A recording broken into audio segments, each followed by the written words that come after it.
Hello and welcome to my channel. I'm Amy Lawrence, a furniture artist in the UK, and today there will be a mixture of real-time footage and time-lapse. In this episode, I'm beginning to paint the aqualeaches in their final colours. I'm also adding the Baroque's details. I follow on hand painting faux rust with chalk paint, the character piece of the frog. There'll be faux leather hand painted inside of the drawers using chalk paint.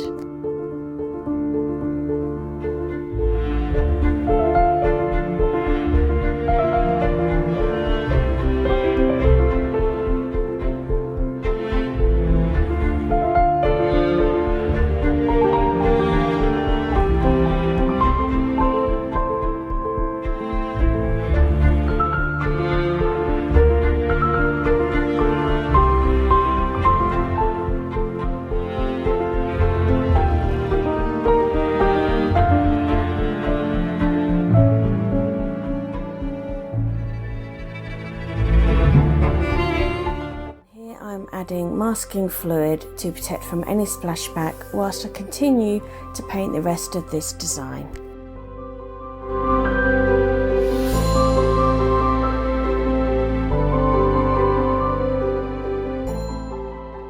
And here I'm drawing the outlines to all the flowers and the anemone.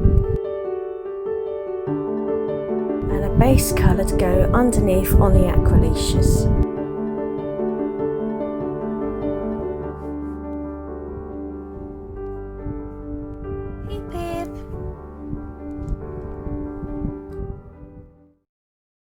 And here I'm adding the shadows, the details and the highlights to add more depth.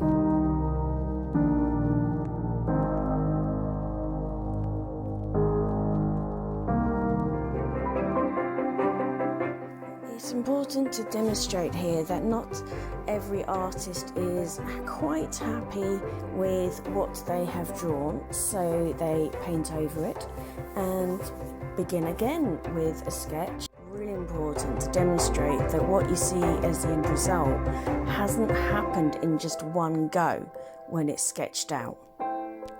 This is also how a lot of self-taught artists learn, and that's not a bad thing at all.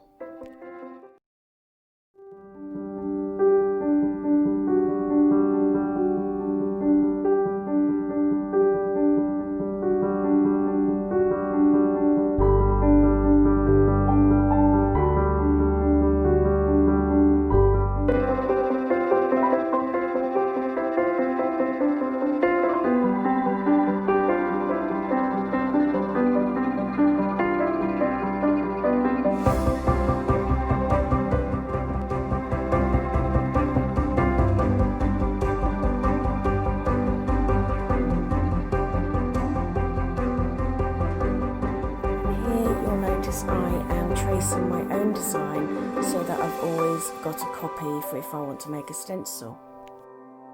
Then I am adding to the design of the Baroque on the piece of paper and the piece. I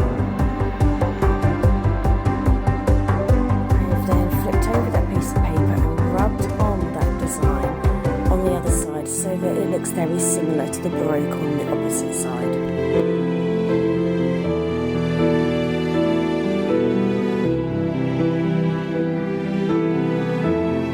I am a firm believer that anyone can draw like this. It's just a matter of time, practice and patience. And everyone can have a different way of learning. And when I'm happy with that, I then draw it onto the actual furniture piece. And then I add my own little twist to the frog. It has, after all, been at least a couple of years since I last drew one. So this is the finished sketch to the upper section of my design, so I will now continue to paint.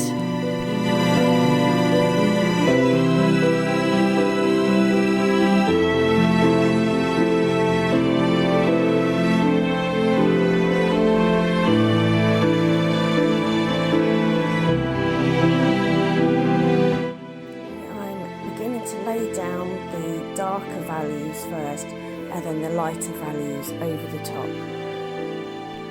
This is what I would call the underpainting. Then I layer over the top the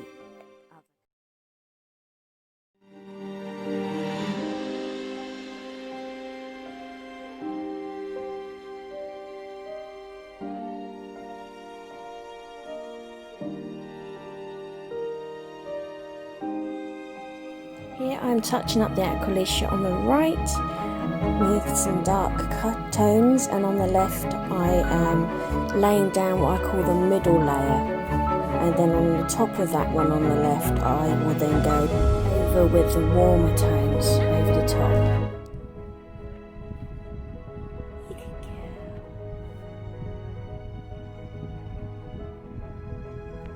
So I've got my baby girls. Tones and values so that I can get more depth and shape in the composition.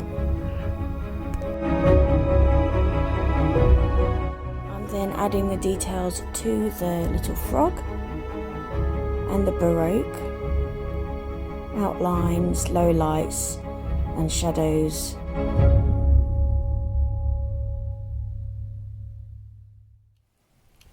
With the cats, Athena has gone out.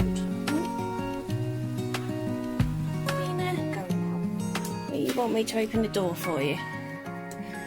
She's a bit of a princess. You going out? It's raining.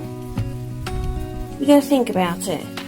Oh, she's off. And there goes Pip.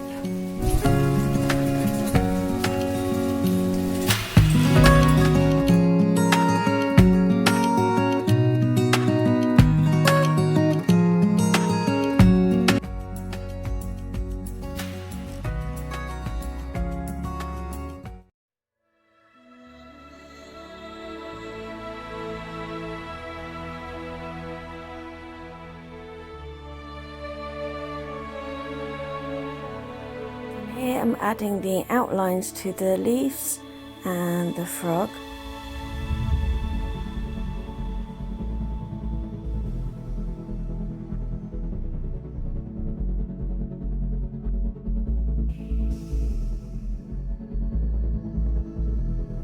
And the shadows to the Baroque.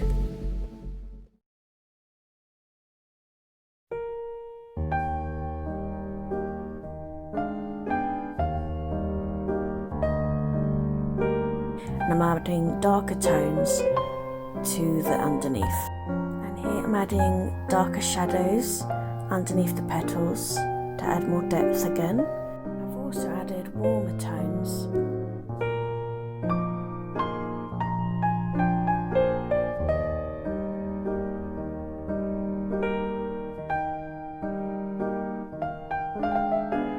A lot of what you'll notice I'm doing here is like touching up the Aqualicias, the sky,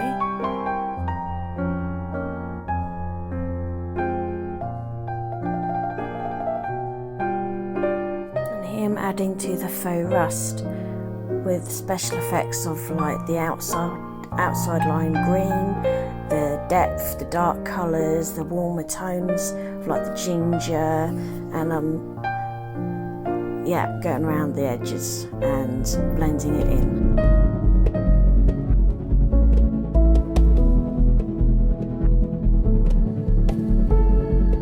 Okay, so I'm going over the lines and shadows of the Baroque.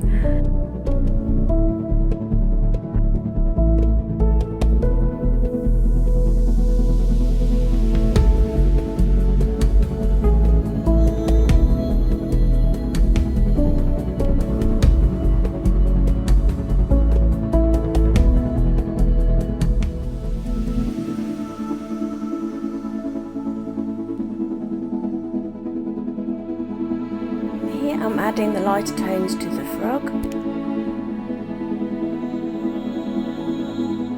And here I'm just adding some speckles of the frog's chin underneath and some shadows and some shadow lights and darks on the Baroque and then going back and forth to the frog, and also highlighting other sections.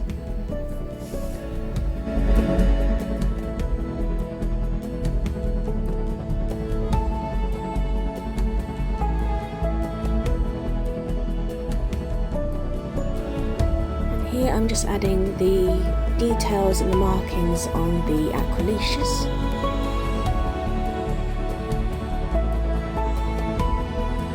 Then I'm adding the stamens onto the Aqualecius in white, and then afterwards I will be adding some like warmer tones with yellow, and then I'm adding darker tones to the stems, shadows, and highlights. And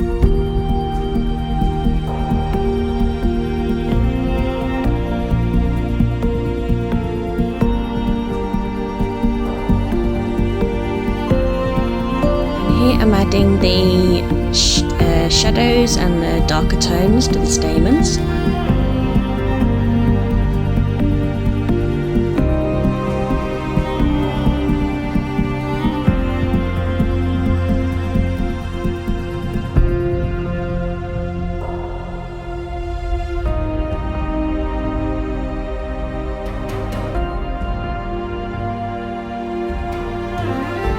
Here I'm beginning to add the warmer tones to the Aqualecius.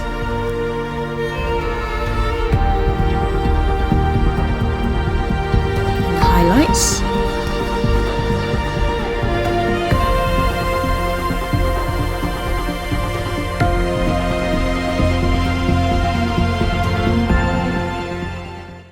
Previously I'd used gilding wax on the Baroque.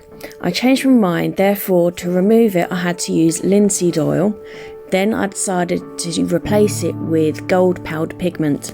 I thought I'd keep this in just in case you'd ever like to know how to remove gold gilding wax. And here I'm just going over the studs around the edge.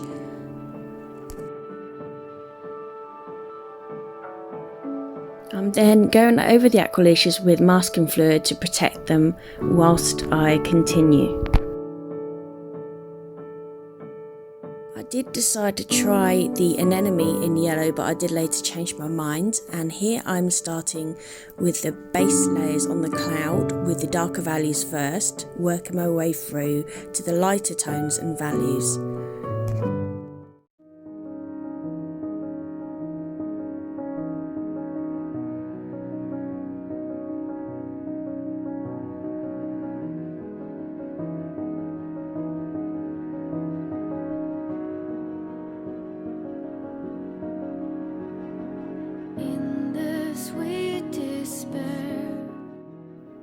I'm just adjusting the sky and the faux rust around the edge and blending the two together.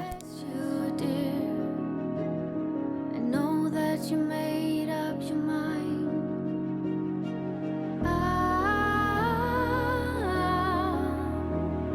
Pretending that nothing has changed. And here I'm adding the darker and warmer tones to the clouds. Time is my only escape. I know that I lost you that night. I know that you've already left me. Anger will bother me now. There's no one to blame for your love. And here I'm adding the lighter and darker tones and the warmer tones around the edge. Broken hearts lying down. I won't hurry, dear. I'm breathing as long as you're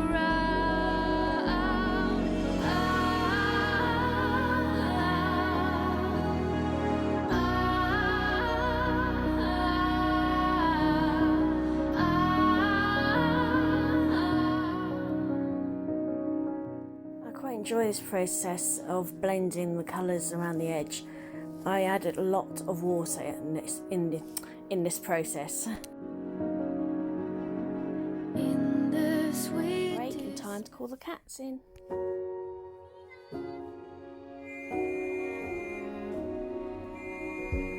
You say take me on a treasure hunt.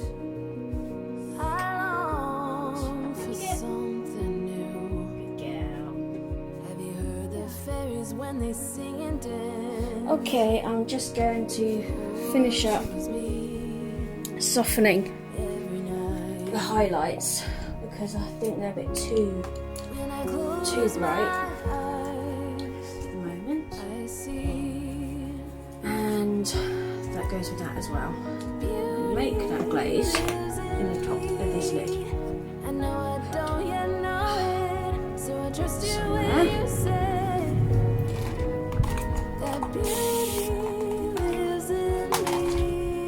So you want it to be really watery. Water. Yes.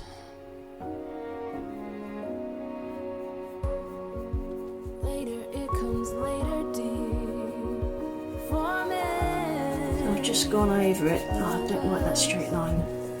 Just That we learn through the wrong. top, like so. Can be sweet. Over the top. Just close your eyes and know beauty lives in me. So I'm just softening that up with the glaze. So I trust you when you say. Don't want these highlights to be too harsh. And that one actually is too much.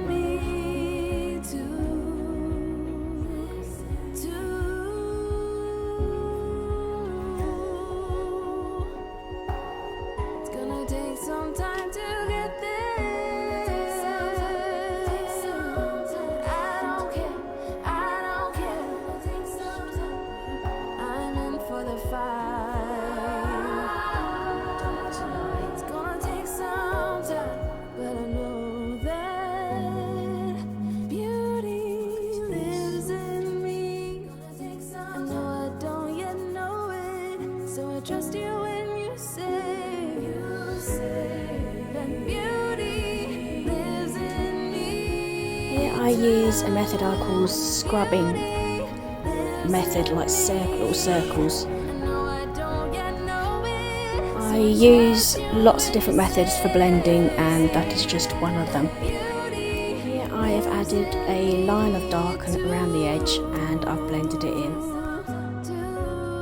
by using the scrubbing circle method. I often scrub the brush on my leggings to either get rid of excess water or excess paint, and then continue. I do apologise, my speech is really bad today, and I'm really trying hard to edit this video whilst my speech is terrible. I do keep trying to re-record, however, you know, I just go with it. My speech is pretty hit and miss. I never quite know what's going to come out of my mouth until it does. So please bear with me.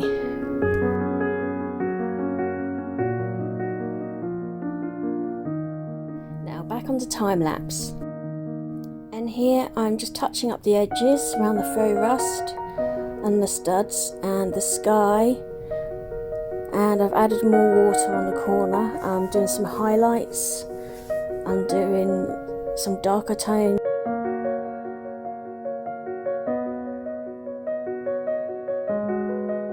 A lot of the touch-ups I'm doing now towards the end are mainly because of where I had the masking fluid, because it's not perfect. When you peel it off, there are some bits you just have to do a little bit touch-ups. After I'd finished doing the artwork on top, I quickly realised the paint was chipping on the side because I hadn't checked for varnish. I also noticed that there was a bit of an odour. Therefore I gave it a thorough coat in Dixie Belle Boss, which prevents bleed through from stains and odour. I also used Gator Hide top coat. So after I'd sanded it down, I realised that actually I was quite pleased with this mistake, because it ended up being a new look that I decided to go with. And here I've decided to paint the top and bottom lines with gold powder pigment. To use this, you mix it with water. Obviously the less water you use, the more pigment. The only thing with using this is it does tend to rub off if you don't leave it for at least a day. Now back to painting faux rust around the edge.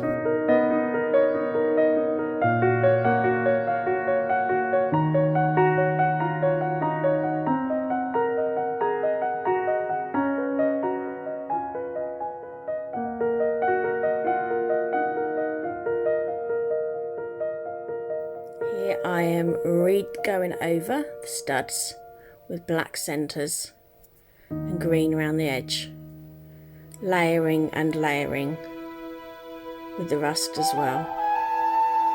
I'm going over these black studs to make them pop more, so that you can see the difference between the colour of the rust and the corrosion and the studs, and then blending it all into the middle.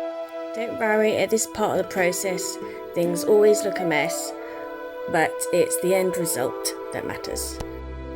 And this is my favourite bit where I'm painting faux rust. I'm also blending in with water and various concoctions of the turquoise, darker and lighter, into the middle. If you're interested in me doing an episode on just how to paint faux rust, please drop a note in the comments. If you hover over the bottom right hand of the screen, you will see the symbols to minimise the screen.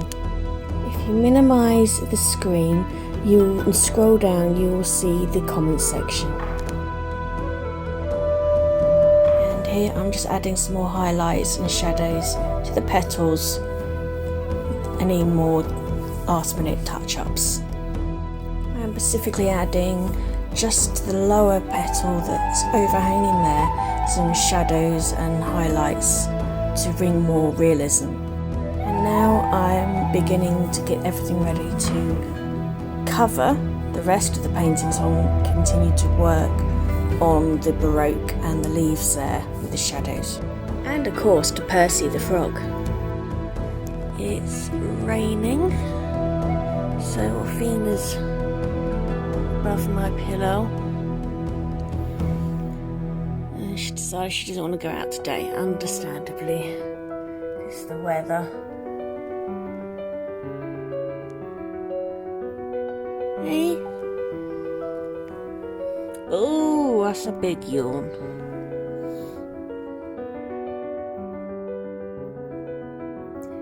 I've done my own faux rust underneath, but I'm using polyfiller and then Dixie Belle iron paint, and then drying it and then putting another layer on of the iron paint, and then putting over the top some white wine vinegar and salt. And then when that's dry, I'm then sanding it down. Then add another layer of iron paint by Dixie Belle, let it dry, and then add another layer on, and whilst that's wet, spray it with white wine vinegar and salt. I then come along and do my favourite bit. I've got rock salt here, and I'm just grinding it on top into the white wine vinegar and salt mix that I've already mixed.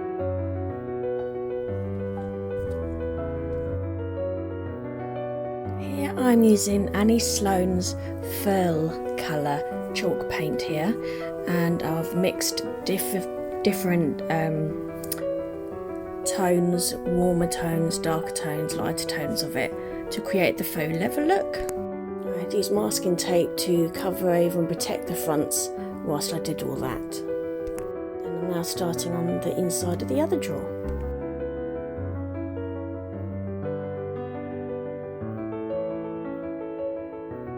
once it's dry, I've then sanded it gently to give it like a waxy, warm look. Here I'm just going over the inside of the drawers, making my faux leather paint effect on the bottom of the drawers and inside.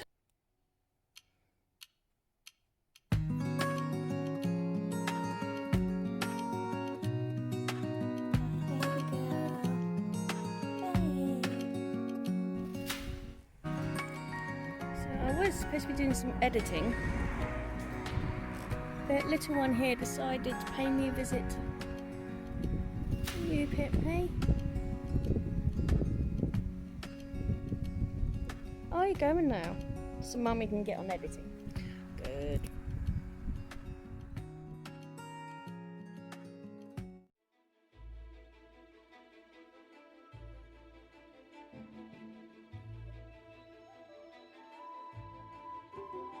Now back to time-lapse, painting the drawers. Now I'm basically starting off with the dark tones and working my way through to lighter tones and warmer tones, blending them in and then going back over them and repeating it with different layers. Again, if you'd like a video specifically on faux leather, how to paint it, then drop a note in the comments. Greens is one of my favourite colours to work with when painting, especially with faux leather.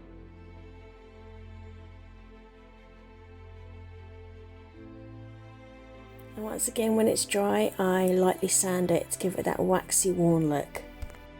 Once again, starting with the darker tones through to the lighter, using a hairdryer, going back over with lighter layer, and then sanding it. I then repeat the whole process to give it more depth with the layers. Now in the garage, this is just a couple of pieces that I'm yet to do, and that is my YouTube background, which I'll be extending soon, if of course I get time. Come see me.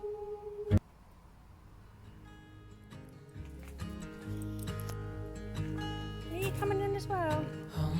Okay. Wait, no. That's naughty.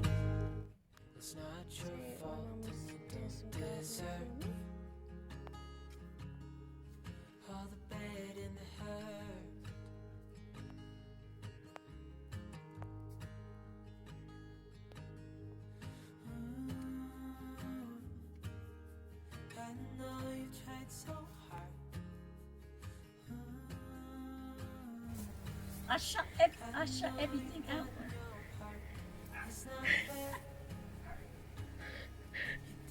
So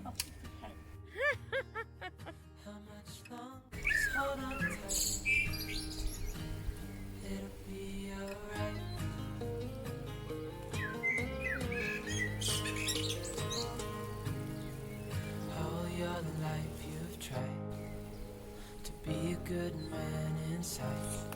Did everything that you thought you should. Didn't seem to do you any good.